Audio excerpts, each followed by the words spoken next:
هنتكلم النهارده عن مسلسل العتاولة، بالرغم ان انا كنت بعيد شويه عن مسلسل العتاولة ومش عايز اتكلم اصلا عن مسلسل العتاولة، بس للاسف الاستاذ احمد خالد موسى هو اللي نكشني. نبدا الحكايه بايه؟ ان انا والاستاذ احمد خالد من فتره كده حصل ما بيننا تاتش بسيط جدا جدا جدا، وانا والله ما كان ليا قصد فيه، والراجل فهم غلط. حتى الراجل الوسيط اللي كان صاحبي وصاحبه اتدخل في الموضوع وقال لي يا عصمت انت غلطان. قلت له ليه بس؟ قال لي الاستاذ احمد بيشتكي منك ويقول حصل منك كذا كذا كذا. قلت له والله العظيم ما حصل، تعالى شوف الواتساب وانت تصدقني. الراجل شاف الواتساب قال لي ايه ده؟ فعلا انت كلامك صح. طب انت يا ابني كلمته في التليفون وزعلته؟ قلت له والله العظيم ما حصل. قال لي عموما يبقى هو يا ابني فهم غلط، وسكت وقلت خلاص قدر الله ما شاء فعل، ويمكن ماليش نصيب في الشغل معاه لاني فعلا كنت عايز اشتغل معاه لان هو مخرج محترم. فاللي حصل كالاتي: في ناقد فني كاتب ان اول حلقه مسلسل عتاوله شكله مسلسل جامد قوي قوي قوي.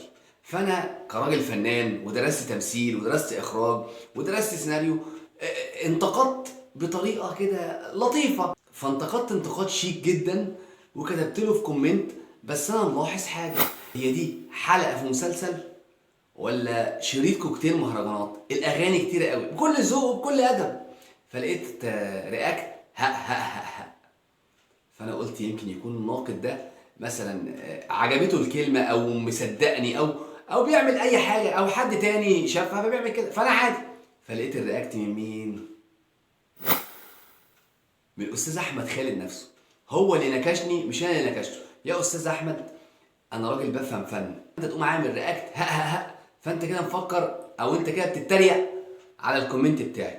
فانا ما كنتش عايز اتكلم على العتاوله خالص، فانت بقى اللي اجبرتني اني اتكلم على العتاوله. يلا بقى نتكلم على العتاوله.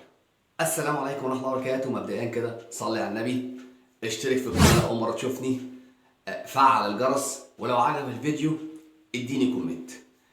دلوقتي عايزين نعمل مسلسل العتاوله في البيت، فركزي معانا يا ست الكل وهاتي الورقه والقلم واكتبي ورايا. عشان نعمل مسلسل العتاوله نجيب تيمة فيلم قديم. فيلم ايه؟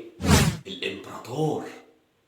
برافو. نجيب تيمة فيلم الامبراطور ونشتغل عليها ونحط لها شويه من تيمة سلام يا صاحبي، وتقلبي كويس قوي قوي قوي قوي قوي.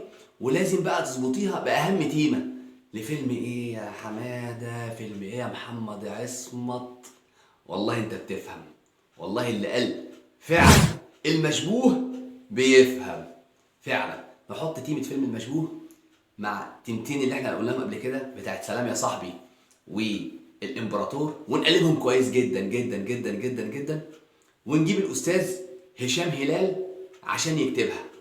فلما يكتبها ان شاء الله تطلع ايه؟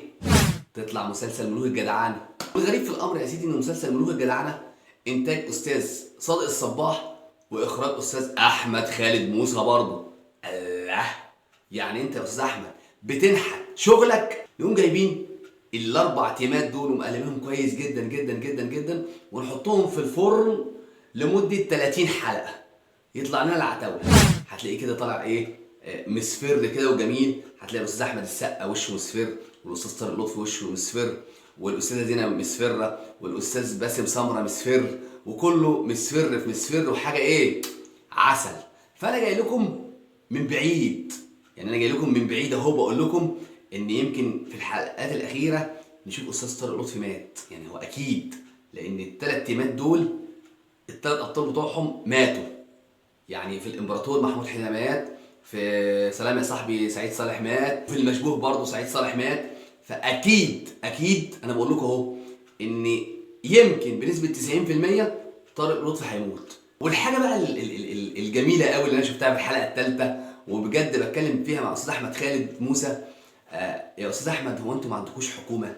يعني المسلسل بتاعكم ده من غير حكومه؟ يعني ازاي استاذ باسم سمره بيخش على واحد مش عارف عنده اوتيل ولا مكتب بملايين بيقول له المكتب ده يلزمني، فالصبي بتاعه او الراجل بتاعه يرقعه بوكس فالراجل يمضي على التنازل بكل سهوله؟ يا استاذ احمد انت كده مش واقعي. عالم سمسم اوقع منك.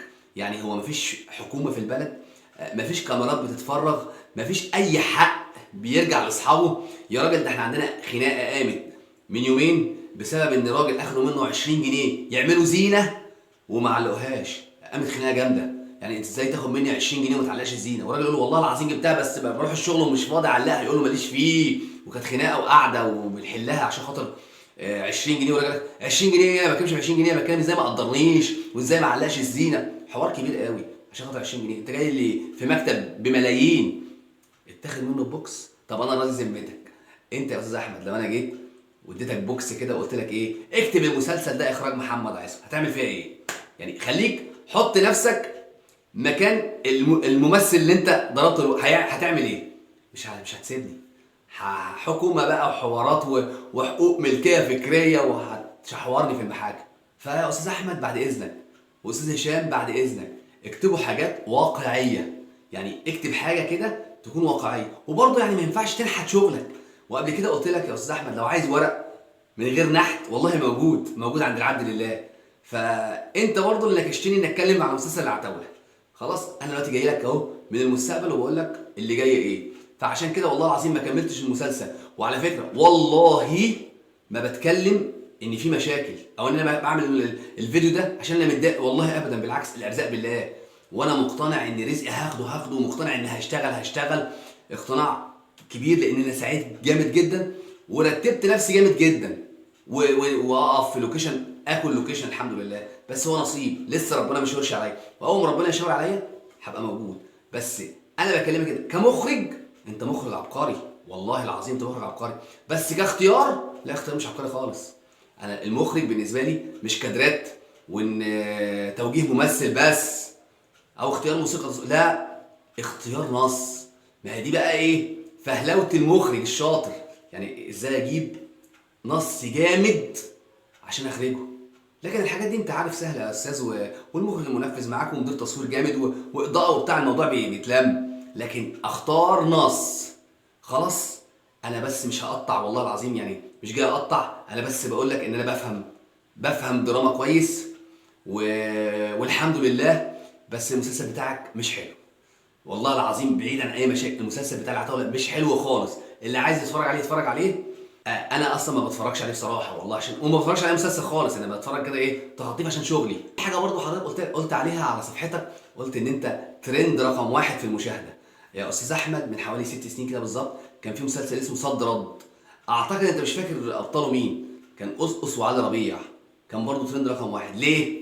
عشان خاطر كان بيتذاع بعد رامز. فمسلسل العتاوله عشان بيتذاع بعد رامز، لان رامز ده قاموس. الناس قاعده بتفطر مشغله رامز، انا عندي في البيت قاعدين بنفطر مشغلين رامز، بس انا والله العظيم يا دوبك بس اكسر صيامي واخش الاوضه فنجان القهوه والسجاير بتاعتي وما بتفرجش على حاجه.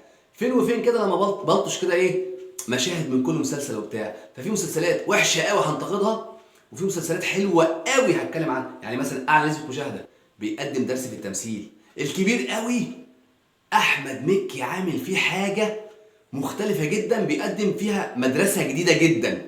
المدرسه اللي مقدمها احمد مكي في مسلسل الكبير قوي الجزء الثامن، والله انا واخد فيها كورس مع الله يرحمه الدكتور علي خليفه.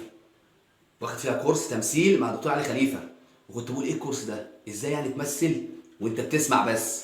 فاحمد مكي عامل ده، وانا هحط لكم ايديا على حاجات مهمه جدا عاملها احمد مكي في الكبير قوي، عجباني جدا، عجباني. بص تحس ان احمد مكي ده ممثل يقول لك انا جامد من غير ما يفتح بقه. فانا مش جاي انتقد، بس بالعكس انا في مسلسلات عجبتني جدا وهعليها جدا، وفي مسلسلات اتكلفت جدا ووحشه جدا. فان شاء الله الفتره اللي جايه هنبقى مع بعض. لو عجبك الفيديو يا عم ارزعني اللايك الجميل، اشترك في القناه، فعل الجرس، والسلام عليكم.